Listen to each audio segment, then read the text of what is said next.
বাংলাদেশে বিশ্ব দরবারে জিয়াউর রহমান তলাবিহীন ছুরিকে ছুরিতে পরিণত করেছেন।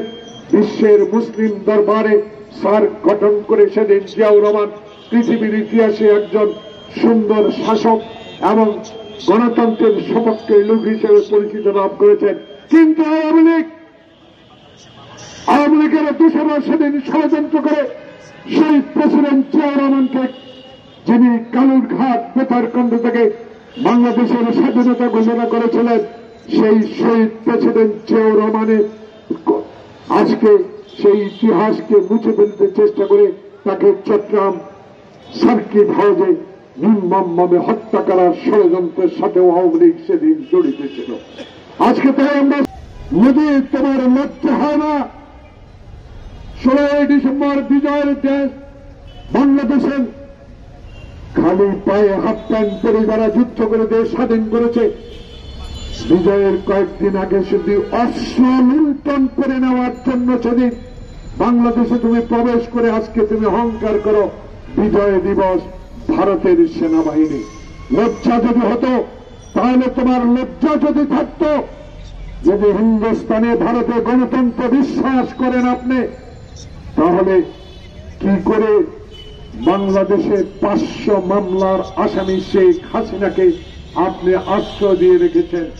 এই কথাগুলো বলা এই জন্য প্রয়োজন, যদি গণতান্ত্রিক দেশ হন তাহলে আরেকটি পাশের দেশ গণতন্ত্র থাকুক, এটা আপনি কোশ্চিন কালেও চান নাই। কারণ 2014 সালে শেখ হাসিনা বাংলাদেশে কোন নির্বাচন করতে পারতেন না।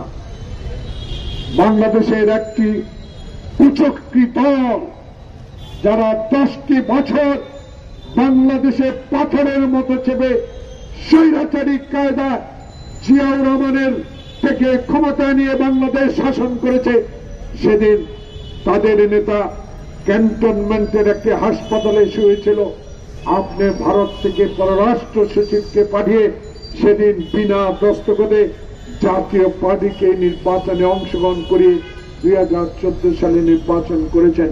তাই বাংলার মানুষ এখনো বলে, ভারত তোমার দেশে গণতন্ত্র থাকবে আর বাংলাদেশে গণতন্ত্র থাকবে না, এটা হতে পারে না। সেদিন যদি 2014 সালে ভারতের হস্তক্ষেপ না হতো, শেখ হাসিনা কোনদিনও 2014 সালে নির্বাচন করতে পারতেন না। আজকে তাই আমরা মনে করিয়ে দিতে চাই, কি আবার শুরু করলেন? মমতা, আপনার তলে তলে ব্যথা, আপনার এখন কষ্ট লাগে কি? ইন্দিরা গান্ধীর নাতনি প্রিয়াঙ্কা গান্ধী প্রথম পার্লামেন্টে যাওয়ার সৌভাগ্য হয়েছে আপনার। পার্লামেন্টে কি কথা বলেছেন আমরা দেখেছি। আপনারও তলে তলে মনে হয় পেটে ব্যথা আছে। মোদীকে সমর্থন কেন করেন?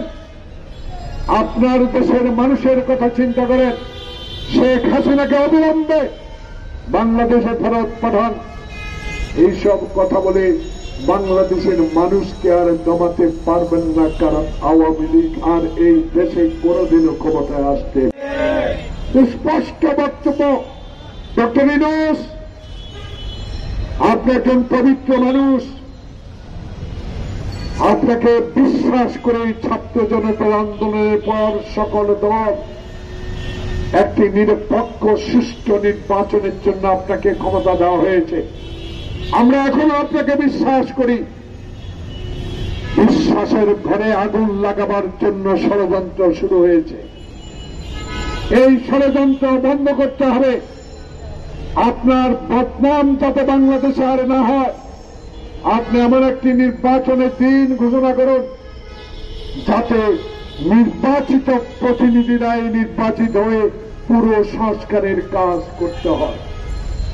আপনার দায়িত্ব, আমরা মনে করি জনগণ বলা শুরু করেছে, আপনার দায়িত্ব শাহাবুদ্দিনের মতো 1991 সালে রশি টানিয়ে একটা নির্বাচন করেছিল, আপনারও সেই রকম একটা দায়িত্ব বর্তাইছে। আপনিও রশি টানিয়ে দিনের ভোট দিনে করে দেন, তাহলে আপনার সুনাম চিরজীবনের জন্য থাকবে। মাওলানা ভাসানী যখন আসসালামু আলাইকুম বলেছিল, সেদিন শেখ মুজিব, আমার মনে পড়ে তখন আমি একটি সংগঠনের বিশ্ববিদ্যালয় শাখার সভাপতি ছিলাম, তখন হাসতে হাসতে বলেছিল, মাওলানা ভাসানী আসসালামু আলাইকুম দিয়ে কোনো লাভ নাই। আমরা এক